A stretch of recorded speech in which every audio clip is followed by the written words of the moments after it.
Suwi kami cultural. Yan. Standby. 12 seconds. 7. 8. Wait lang, cultural. And go.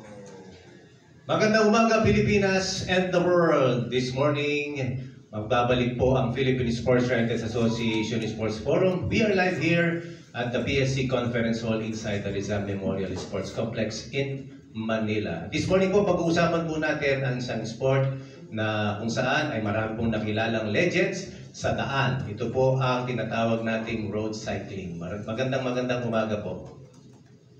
Magandang umaga po, Philippine Sports Writers Association. We welcome you to another session of our PSA Forum. Hope that you are with us through our live streaming at the PSA Facebook page, Philippine Sports Writers Association, and likewise, over Radyo Pilipinas 2, ang ating paling Sports Radio 918 kHz sa ating AM band. Judith Karingal po.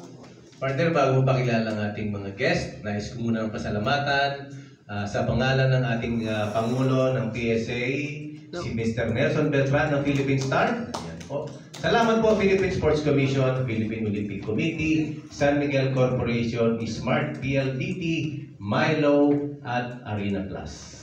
And yes, to talk more about grassroots development in this sport of cycling, and likewise, shall we say, yung bang animated cycling race, we have our Go for Gold race series 2, which will be staged in Cebu. So we have our Go for Gold founder and one Philippine sports patron, no other than Mr. Jeremy Go as our guest, and our Lady Commissar and likewise head of the Road Commission of our PhilCycling or Integrated Cycling Federation of the Philippines, no other than Commissar Sunshine Vallejos. Welcome to the PSA Forum. Yes, sir. Opening remarks, Sir Jeremy. Welcome po muli. Maraming salamat. Thank you for welcoming us again sa kanyang press event. We're very happy to see you support ng lahat ng mga media fans natin because it's always important na malaman ng mga tao yung mga ginagawa natin. We're trying to grow the sport of cycling and also trying to professionalize it. That's why we will always work hand in hand with yung PhilCycling natin. As you know, this event is really a passion project of mine. And it's our second leg already because we really want to make it a point, as Ma'am Judith said, it's grassroots, pupuntahan natin yung mga iba-ibang lugar sa Pilipinas. So we started with Clark in March and now we're going to Cebu, and then hopefully we'll have our third leg sa Mindanao naman, maybe in September, October, mga ganun. So I hope that makakasali yung mga tao, lalo na of course yung mga Cebuano fans natin, yung mga cycling fans natin from Visayas. We want them to be able to experience a good, high-quality race. That's why we work with PhilCycling. Pwede naman kasi magpakarera, di ba, na basta-basta lang, but that's not what we want. We want to be able to elevate, and hopefully in the future we will have more different kinds of races in partnership with PhilCycling to give a professional and to give you proper experience sa mga young riders natin. Unahin ko ng tanongin si Sir Jeremy. Itong sa itong sa Cebu, ilan po uli yung just to update, ilan po uli yung categories at ilan yung expected this time na mga kasali? Wait, I think tingnan ko yung kodigo ko kung ilang category. Kung alam ko is like 8 to 10. Okay. 10, tama? Sinasabi nila sa akin, 10 categories daw. Kasama na yung managers doon para pwede ako maglaro. Ayun, yung mga iba pa yung masters. Iba pa yung masters kasi... Yung managers corporate yun. Para lang sa akin yun. Ginawa lang ba? Kasi hindi ko naman kaya kalaban yung mga ex-pro, kawawa naman ako doon. May numbers ba kayo kung ilan yung total na lalaro? Developmental race ito. Nakuha namin when we were in Clark, I think was over 500, close to 600 participants in our first leg. But for this leg, we expect anywhere between 300 to 400 participants.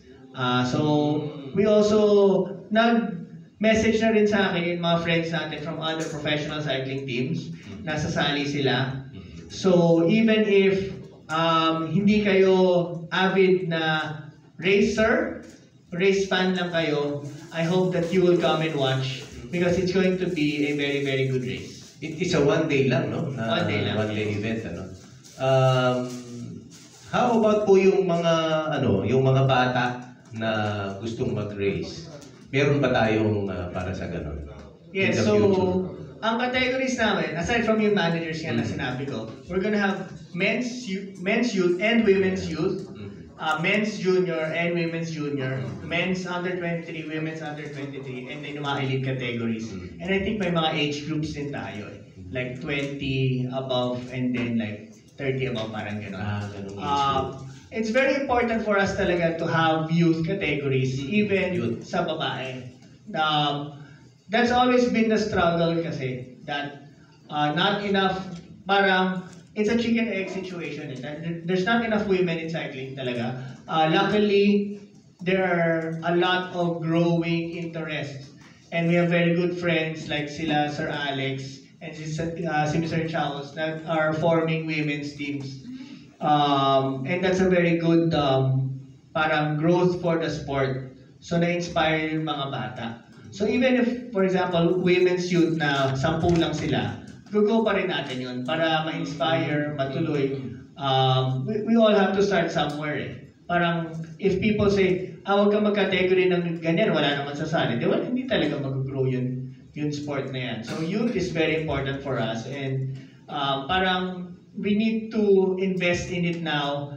I think nag-uusap nga kami ni Miss Judith earlier about the next Olympic cycle, di ba, LA. So youth and juniors natin ngayon, baka yun na yun magiging, di ba, elite natin during that time. But if you don't start them now, hintayin mo hanggang malapit na, wala kang makukuha, di ba?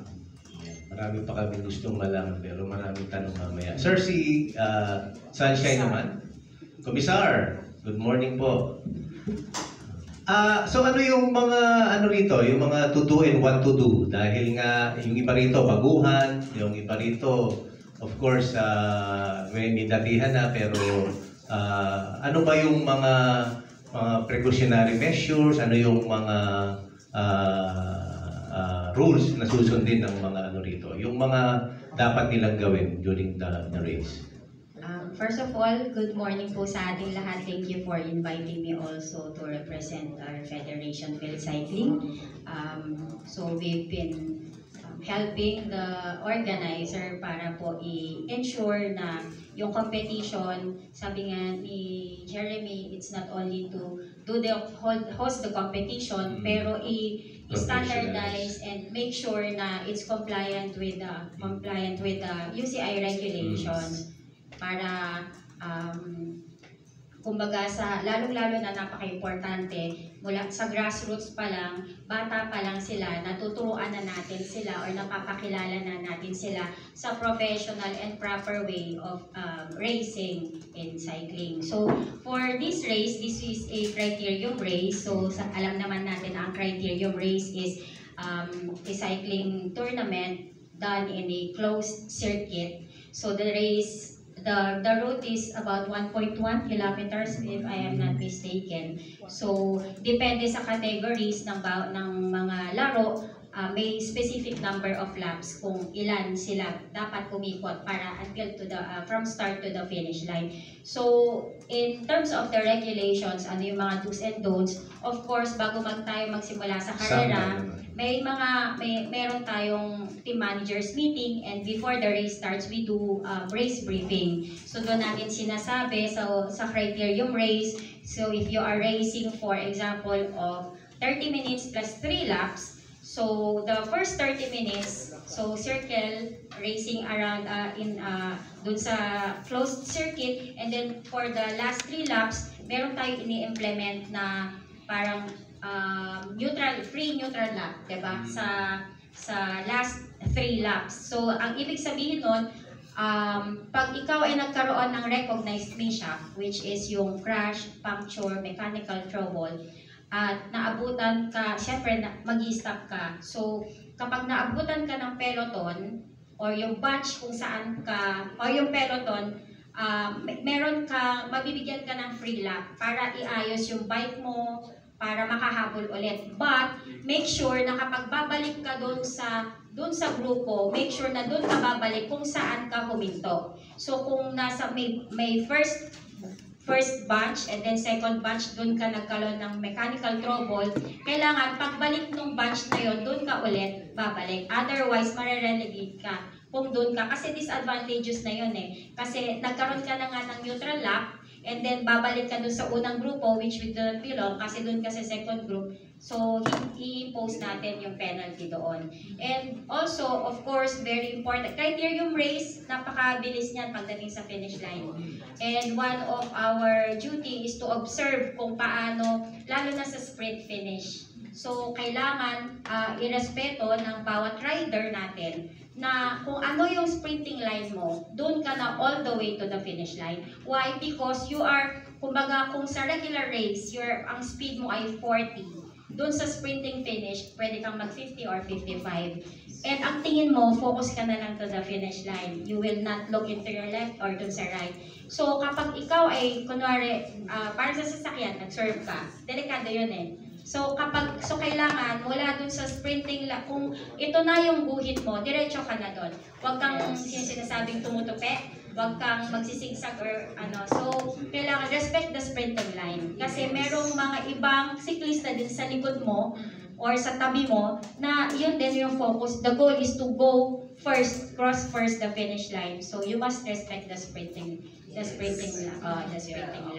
And then, So, nice. This early, di ba?